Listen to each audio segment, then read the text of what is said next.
Como Fundação Rancho, nós temos anos trabalhando na conservação de boto miniatura e nós também estamos participando em Aruba International Regata como parte de gerência cultural intangível, mirando que o boto miniatura de maneira início também de processo para muitos não possível hunga boto. Então, dentro aí, nós estamos por de sempre estar ativo e fora ativo que muitos não também para sobre essa é a zona que eu tenho sim, também é técnica não de hunga boto. Então,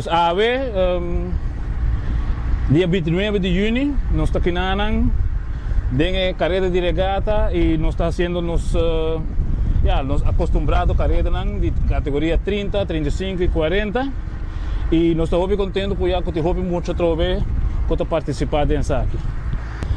Para nós, no caso, é o mais que 100 anos acaba, mas seguro 100 anos viu, mirando que for de 1900 lá com os panecinos, nós temos trabalhador de boto na área de rancho Madiqui, pero o boto miniatura está algo que nós estamos trabalhando, assim é prototipo para não trazer boto grande.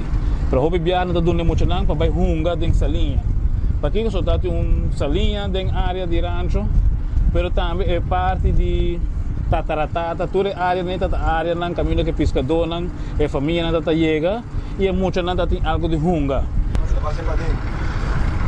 Então viaja aqui capa nós estamos aqui nós temos linha, final nós temos bui aqui na cerca, mas leva nós temos bandeira orange.